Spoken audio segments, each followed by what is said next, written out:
Hello, everyone, and welcome to American Scousers pre-match action. We brought the morning gang. I do not have coffee, I have to say, because it would be reckless if I drank one more cup. Already got three of them down, so that I don't overdose on caffeine over here. But we got John Gordo from the morning gang and Kaz is with us with the pre-match action. The lineup is out, gentlemen. John, let's start with you because you were already drooling. Even though your boy Gravenberg obviously is not there because I'm assuming he's still hurt and he wasn't eligible Yeah. anyway. So, what do you think of the lineup? Very interesting to see. We were talking about it at the start, the midfield. We were talking about it a lot of times over the last few weeks. That balance that we need there. And this is arguably the most balanced midfield that we could have right now, given the injuries and everything. So Endo, Soboslai, Gravenberg. Sorry, Gravenberg. He's still on my head, people. He's Yeah, still on my head. Yeah, yeah. Jones. Forgiven. Yeah, forgive. Yeah, thank you, Gordo. So yeah, I'm really interested to see, particularly certain players, the likes of Soboslai and Nunez, who've been underachieving over the last few weeks. If there is a time for you guys to get out of your funk, it's now, boys. Like, we're literally a few games away from a cup final. So, yeah, that's what I'm looking forward to the most, those two guys. And I think it's the best possible lineup that we could bring out, given the circumstances. I'm actually shocked. Saidu thinks it's perfect because Jones is in there. Right, exactly. But I do agree that it's maybe that balance that we wanted, and maybe it will help Soboslai. I guess we'll see if it gets out of that funk. What do you make of the back four, Gordo, with Kwanzaa and Van Dijk in there? I think that's the way to go. I think the defense was brilliant against Man United. They had a couple of fast breaks, and I think we held fast. It was weird to see that the offense was what was lacking this year, especially because we've let in so many goals at the back. So I like this. I think this is the one moving forward as well. And I know that there was a lot of talk between us on the different shows about what Kwanzaa said about Matip. I loved it. I fucking loved it. I love that kind of, that's what I want to see. I want somebody that thinks that they're the best in that position and then, backs up the play with the words. So now we have to see if he can back up those words with his play. But I enjoyed it. It's a business after all. I know we love it and we like individuals, but at the end of the day, it's a business, and these guys are here to be the next guy in that position. So looking forward to it. Yeah, I wasn't as big on that. I was not as negative as some people, but I mean, I like the confidence, but keep your head down and keep playing. I think, if anything, Kwanzaa, if I was Curtis Jones, I would go to Kwanzaa and be like, listen up, dude. This confidence thing can really bite you in the ass afterwards. Keep your head down, keep working, do what's right, and good things will come your way anyway, whether you say it or not. Kazi, your favorite guy is starting up top. What do you think of that front three? Is it a front three? Have we decided it's a front three? It's Klopp, so I guess. I mean, with Elliott being in there, I see what you mean. But what do you expect? I don't know. If you actually, the team is probably the most confused at being with the formation. Is it a 4-2-3-1? Is it more of a 4-4-2 with the Gakpo and Nunez up front, Elliott on the wing? I don't know. It just seems all a bit weird. I don't, if it is the 4-3-3, I think he's trying Elliott out on the wing before Salah goes away to AFCON. Especially because we don't know how long Jota's out for as well, kind of thing. So that's kind of, and also we would have, if we win this game today, 2 semi-finals, set 2 legs in January when Salah's gone. So maybe he's having a look at that. I don't know. It just seems a bit weird to me. But mate, it just shows how handy Gakpo is, where he can play numerous positions. If he is playing on the left wing, let's say, and Nunez is down the middle, Elliott on the right, he is that handy. He can play down the middle, left wing, number 8. He's really handy to have. That team, to me, shows me that the manager's taking it serious and he wants to win the competition, which is exactly what I want my manager to be like. As much as Liverpool have won everything under Klopp, we've only won it once. And I'd really like to win it twice and win multiple trophies twice. I don't know about you guys. As much as we can sit there and say we won everything, we've only won them once. And I used to say this consistently. And again, people might know on the podcast, I have a bit of a Sir Alex Ferguson complex in my head because he confuses me a lot. And one of the things was when he was shit, I used to always think, well, he finished 4th, they were crap, but they won the FA Cup. And you're like, oh, did you pick up a trophy? Oh, but they won the League Cup. and we forgot about that because it was in February. So when we thought they had the crap shit, you know what I mean? And then like, but they're still going on with the trophy. Like even like United last year, they were garbage, and like they got over the line just in third. How bad were Liverpool were and nearly caught them in the end, and they won a trophy. Because it's good to have that mentality. So I really want Liverpool to win this trophy. I'm big on it. And before people say in the chat, because I know it's going to get brought up, probably about resting players and stuff. We rested players against Union. We got beat. They all came back and looked like they couldn't get out of second gear. Yeah. So maybe the lads do need some rhythm, and maybe need to get 60 minutes under the belt and then make 5 subs. You know what I mean? So run of games, if you will. Yes, I mean, very on that. I suppose it's just rhythm, innit? If you're used to playing 3-4 days, just to get an hour under your belt, just to go from there. A bit like probably what he did against, I can't remember the game now, but it looked like he had designated formations at a certain time slot. It was like 2-3 weeks ago, I can't remember the game. But it looked, and you might see the same. Might get to the 55, 60, and you just see 4 lads stand up to come on the pitch, and he just goes, right, these are the 4. I don't care what the result is, these are the 4 kind of thing. Yeah, I mean, I think I do like that in terms of like the rotation that we have in there. I think it's just the right amount of rotation in there. And I do agree. I think sometimes the whole, he rested the whole week doesn't really mean that guy is going to like light it up. Let's go to the front 3 with you, John. What do you expect? How do you expect those names to line up? Because maybe it's just cynical part of me, but I just don't never expect the formation change. But I actually see it more as Nunez on left, Gakpo in the middle, and Elliott, like Kazi was saying, auditioning for the post-Mo in the African Cup mode. How do you see that front 3 lining up? Yeah, I hope it's more of a case of Gakpo moving into the front because, like, come on. If we're talking about Nunez, how many times is he offside the last few games? It's ridiculous at this point. Like, bro, what are you doing? Facing the defender. That's the shitty part. Exactly. Yeah. You're a professional striker in one of the biggest teams in the world, and you can't even play yourself onside. Like, come on. I know Kazi's been banging on the Nunez drum, and for weeks I've been defending him as much as I can, but at this point it's getting frustrating. So maybe at this point, a positional change to him. I think he played left at some point last year. He has done it. I mean, he has done it with us as well. He has played on the wing. Yeah, so it's perfectly understandable to move him there, considering, the guy just needs a goal. The guy just needs a good performance, and whether it's on the left or in the middle, I think a change of scenery would benefit him the most. So yeah, that's what I think that's what I hope rather in terms of what Klopp is doing. What he's gonna do is a completely different thing, right? Elliott on the right, I agree, it might be an audition to see how we're gonna fare without Salah, which, by the way, I am still extremely worried about. So let's just cross that bridge when we get there. Let's just take it one game at a time. So yeah, hopefully it works out. That's all I can hope for. But Cody Gakpo up front. We've been dying for him to start for a consecutive run of games, and hopefully this is like the first of many for him. Because if we're talking about Nunez, he hasn't been impressing, so hopefully it's more of that, right? There's a thing though. If you look at Darwin's last goal in the last round against Bournemouth, he was on the left. He was on the left. Yes. On the left and then cut in on the right. So maybe that's the position where he can get a bit more space to express himself because he's get a bit tied up down the middle. So maybe that could be the positional change that the manager's thinking about as well. Yeah, that's going to be interesting, Gordo, because I mean, we've seen times where initially I feel like he was on the left a lot more. And then we to the point where we put Jota on the left and to keep him in the center. So do you think we shift Gakpo to the left or is it Nunez to the left? Again, I'm like, it's very possible, like Kazi is saying, there could be a formation change, but something just tells me probably not. Klopp always strikes me as someone who values what he sees in the training more than what he sees in the field, because I think that all the time that we're banging our heads when we watch these games and going, why the hell is he starting here or why is he starting this lineup? And it has to be something because Klopp's not stupid. So it has to be something that he's seeing on the training ground or something that works better. However, you can't the apologists have to be quiet on Nunez until he jumps because he can't be holding if he can't even hold the ball. Yeah. Like he has not done that all season. And so you can't play him in that position anymore. And so I think Klopp is like, yes, I want this guy. I like the chaos he brings. I like his work ethic. Because let's be honest, like he busts his lungs out sometimes to make those tackles or come back on defense, which is great. Problem is he's the guy usually losing the ball and having to drop back to come get it. But back to John's point about Salah, this is like the one time we're losing AFCON players that I'm not that worried about, because Salah, like I don't feel like he's beaten a player.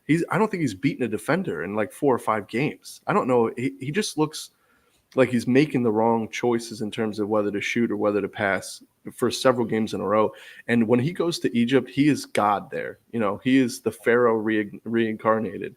And I think that he needs a little bit of that to come back and kickstart like the second half of our season. So I'm kind of actually hoping that he finds some form with Egypt, because he just, I mean, against United, and I know it was, you know, a low block, and we don't usually do well with that. But he did not look like he could beat anybody on the ball, which is really, I don't know, it was shocking to me to see. So I'm hoping Elliott can bring something else. Yeah, Sparky says Salah is off form too. I mean, I don't know, Kazi. I personally feel like, and this is what I'm worried and scared about, kind of like John is, that Salah is the kind of guy, even when he's not performing and he's not like scoring all the goals and stuff like that, you are going to understand his value and what he does more when he's not there. And I think that's what I really worry about in terms of what he makes happen for people around him. Even if he's not doing anything, the space he creates, the worry he creates in the opposing defense, I think lets others do more of their thing. People like, you know, Szoboszlai and stuff like that. I couldn't agree more. I think that's why it used to really frustrate me when the talk of when Trent used to get exposed, he's saying he can't defend, and you're like, well, Robertson's great to defend, and he's got Sadio Mane in front of him, who's one of the best track and back wingers in the world, and he had Mo Salah, who just cheat. It's cheating, isn't it? And you just don't come back and put the grip. Yeah. But let's get it right. The manager told him to do that. He told him to stay forward because he trusts him.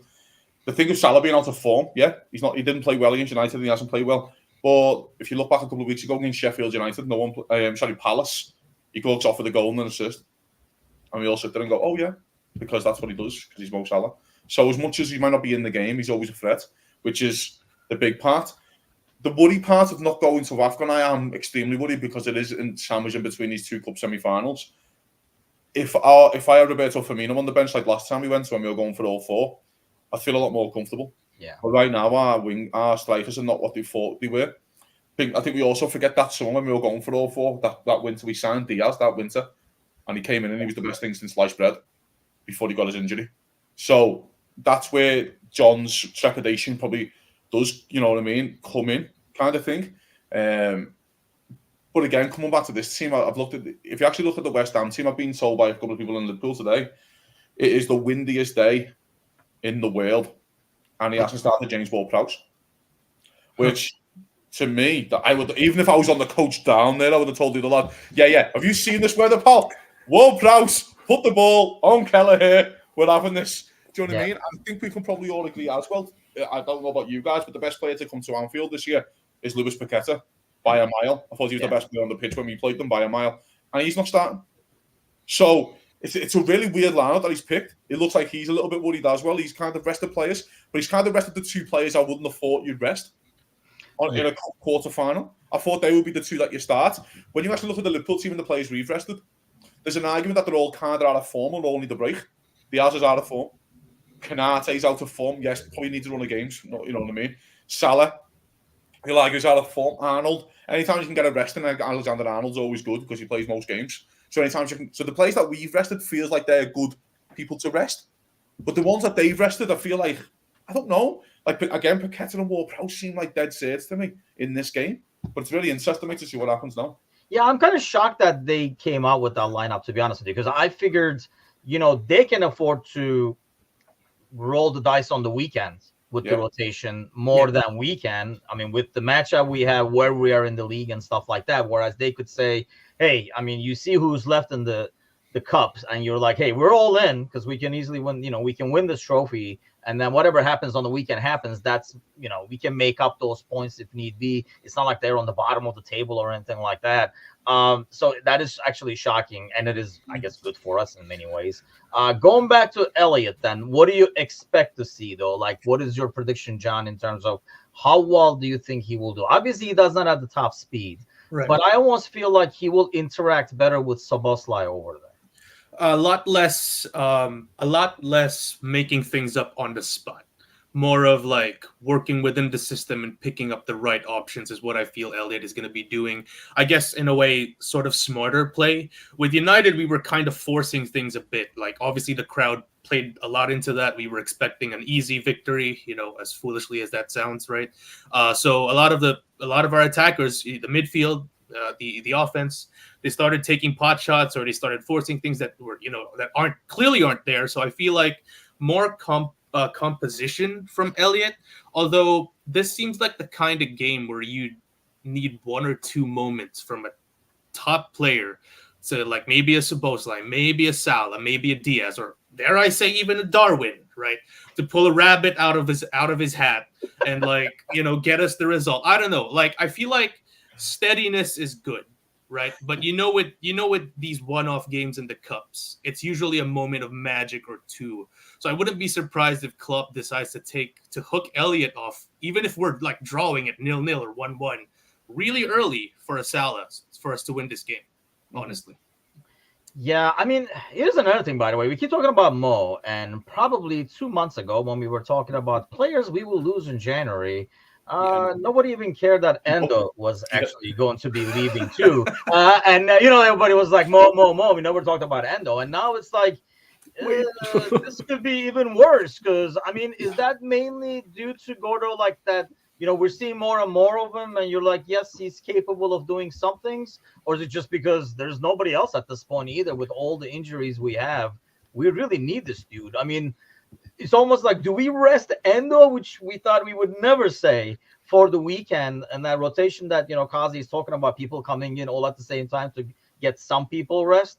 Would Endo be one of those top candidates? Because we need him over the weekend. There's nobody else. Yeah, I think it's multifaceted, right? Because we need him because we're kind of out of midfield options in terms of rotation. The other thing is, I think that we still have this Milner effect, whereas at least there's the minifigure that comes with the Lego set, right? It's just you can count on him, right? He's very plain. He doesn't come with a lot of extra things, but he comes in every box, and you're going to get one little minifigure, and that was always Milner. And plug him anywhere, and he could play and do the job. And he wasn't going to be flashy, but you weren't going to sit there and go, God, I wish we didn't put him in or something like that. So I think that there's a little bit of that where he's taken that on, and whether we put that on him or he's earned it. But he does look like a really steady player and someone that you could rely on.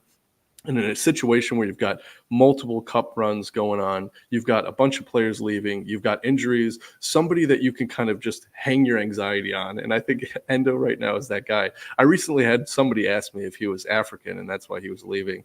And I was like, do you know where Japan is? Merry Christmas. Here's a globe. I don't think Wataru Endo sounds anything African. That's what's he's going to AFCON? I was like, no. News to him. He has no idea. Yeah, right. What do you make of that midfield, Kazi? I mean, with Jones in there, do you think Jones' presence will help Szoboszlai get out of the funk, or Jones is fully independent? Jones' presence will help every single player in the front 6, 7. Because he doesn't rush the ball, he keeps hold of the ball, and he passes it well. And sometimes that's all you need. Again, Jones is not gonna tick everyone's boxes like Gini Wijnaldum never did. But as soon as he left, we all found out what he did. And it's we've been noticing it now with this midfield with Szoboszlai and Gravenberch, it doesn't work. I refuse to admit that midfield will ever work. You just need the players sometimes to put the foot on the ball and just take the pressure off or put the pressure on. Because I actually like Jones's press. I think he sets a really good press. So I like it when he's on. But yeah, the midfield's interesting. I know what you're saying, because the Endo factor, I know you can laugh, but the Thiago one, hopefully, might be ready by then when he goes. How did you know I was going to laugh? Well, you are. Andre's always interesting, isn't it, with the January transfer market? You've been linked heavily with another 6. So that kind of helps the purpose. We're going to finish this game 4-2-4, unless we're winning 3-0, because you want to get your penalty takers on the pitch, which is Salah, Diaz, Brent, will all take penalties. So Canate, hopefully not, because his penalty in the League Cup was absolutely atrocious, which should never have gone in. I think he will admit that himself, that it shouldn't have gone in. So you want to get so Liverpool may finish this with the maddest formation in the world. And then you might get people on other podcasts going, "Did you see how Liverpool finished against West Ham?" Yeah, because the manager just went, "Get all my penalty takers on the field. I haven't got to worry about extra time. Get them all on." So, yeah, it's interesting, mate. I'm super excited for this game and this team. I don't know about you guys. It's nice to see something a bit different and see something that you can get your teeth into, and it's a competitive game. It's it made it a bit better that Everton went out yesterday, so there's a bit of spite in there as well. Newcastle went out, so they're not the greatest thing since sliced bread anymore, which I've been getting told that Kieran Trippier is the best right back in the world. And now it looks like he's got money on every single match, the way he's making mistakes. Right? Like, you know what I mean? Like and then he misses a penalty, which just adds a little cherry on that cake as well for England. He might have like Tonali on speed dial or something like that. Tonali's cool. Tonali's like, yo, any chance? Hey, that little weird assistant manager that they've got just handing notes about 500 quid on 1-1. Oh, great, yeah, and there you go. But I'm excited for this, really am. I am too. I mean, Sparky says, Jones makes everyone look better because he's not that good, holds on to the ball too much. I honestly, my thing is, we all get enamored and fall in love with this, creative midfield. Look what he can do with the ball and stuff like that. But somebody has to do the hard work. I mean, you just can't have a bunch of guys. This is not FIFA where you can put a bunch of attacking guys and hope to do well. You do need people who are going to win the ball. More importantly, who are going to keep the ball so that they don't keep like turning it over and, putting their defense in the bad spots, which I feel both Gravenberch and Szoboszlai do very often. So I would never say this, but people always bitched about that boring midfield, and they want everything under the sun with that boring midfield. Yeah. So I feel like, do we want that much boredom? Maybe not, but I think you can have a good blend where and I think this midfield gives you that a bit more than I feel like the other one is too much of a FIFA midfield with the Gravenberch and Szoboszlai and stuff like that. But 10 minutes to kick off over here. Let's go around and give our predictions. John, what do you have? 2-1. We just edge it. Yeah. I like it. 2-1. Kazi does not. Kazi looks like in pain. No, I am a little nervous. I would have been more nervous if Ward-Prowse and Paqueta were playing. So I'll go for the Timuchin special as well for the 3-1. But yeah, that team, if it would have been Ward-Prowse and Paqueta, might be a win on penalty kind of thing. Gordo, what do you have?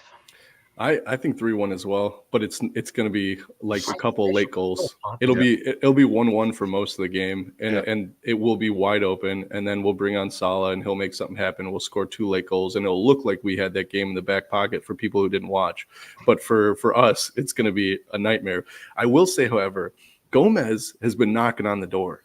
Right, he has been so close a couple of times this season to scoring. I think this is his moment right here. You can have a penalty when it goes to pens. Philip is going with a 2-1 as well. You guys are not favorites of my doctors. 2-0 for Chris. I'm going with a 3-2. I go with the special with a late West Ham goal to make a bit more stressful than it should be. Yeah, exactly. So that so there's like 5 minutes of squeaky bum time at the end. I'm, by the way, I just want to win this game more than anything, just to draw Middlesbrough, just to see Timuchin's pre-match in the Middlesbrough game. I don't know about this one, Middlesbrough. I worry as a freaking lifestyle, people. This is what I do. So. Tim is gonna force the worry, like Gravenberch trying to force the penetration. It's gonna make Middlesbrough sound like an 08 Barcelona side, and I'm gonna say, "There, fucking hell, these are unbelievable." Hey man, I'd rather worry and then be pleasantly surprised than go in thinking, "Oh, we're gonna blow them out the door and like take a punch in the face." Yeah. Maybe that's like probably my like self-defense. Overall, but yeah, I worry till the final whistle blows. I don't care what the score is. I usually be worried till the final whistle blows. But you know what? It's people like you and me who do that. Whereas like that Man United result like made it feel like, yes, this is the way I need to be thinking all the time, because I was worried for United, and then we got 0-0, and I'm like, yes, this is why I do this. This is why I get nervous. Yeah, exactly. I mean, just like we would rather be safe than sorry. Thiago will score before Gomez gets a goal. Thiago plays before Gomez gets a goal would be a better one. Might get a goal before Gomez does. Well, Sir Z said Gomez would get a goal before Nunez does. So I mean, right? It's not far away. Hey, I don't care who gets the goals. I just hope. I mean, Yeah, normally I would not care about this, but I do agree with Kazi. You gotta this 2.0 version has to start somewhere winning trophies, and Yep. this is a great place to start with what we have ahead of us. So I don't care who I scores. I don't know what you Tim like, boys, and I can mention this, right? When we won that League Cup under Klopp a couple of years, it felt like the biggest game in the world. Yeah, when that pen went in, and it was the best day ever. I had a wonderful day. It was an awesome night as well. Winning trophies is everything. So anyone who turns their nose up at this is insane. It's insane. Liverpool have a great chance here, so why not? Yeah, before Chris we go, says, yeah, exactly, Tim. It's good. Patrick. Yeah, it's good that you brought that up because that's why I said Nunez won't be scoring. It's the reverse jinx, right? I like Well, that. now I you've like reversed it that. again, Mr. though. Jinx backing up. That's It's true. like tell us your birthday wish. If there's a hat trick from Nunez, Kazi, would you fall back in love and start braiding his hair for him? Nah. Oh look, it's A broken clock is right twice a year. You know, it sounds like in that, right, that I've got an agenda. It's not an agenda, right? I just know good footballers when I see them. This man has pace to burn and is offside 17 times. There's no excuse. There's just no excuse. Because of your pace. Listen, mate, if you've got no pace and you're trying to steal a yard, I understand you can get offside. This man has pace to burn. He has ability. Like, he just can't put it all together. If you gave him Thiago's brain, we'd have a better player than Haaland. But he hasn't got a brain. This is the problem. Yep. And that's the most frustrating. That's why players like Elliott, who haven't got pace, can get away with it in games and look unbelievable because he has a brain. This lad has all the ability, 6'4", he's fucking chesty, he's awesome. When he runs with the ball, he glides like a gazelle. But when he gets to the end of the road, what does he do? That's the problem with him. Yep. Like, in flight, he looks unbelievable, doesn't he? And you're like, wow, what a player. And then he gets to the end of the road and misses it. And then by the way, it's like a Batman signal when you say Nunez hat trick. Anand comes out, like he's like, somebody calling me. Like, you can go back to hiding about Nunez. But hey, we'll be here. We won't be hiding after the final whistle. We will be here right for the post match, and we'll see you guys then. Hopefully, talking live reaction to the draw. Hopefully, yes. Like it. The Middlesbrough draw, and I can tell you guys how I'm worried about that game. So let's hope for that scenario, and we'll be back right afterwards.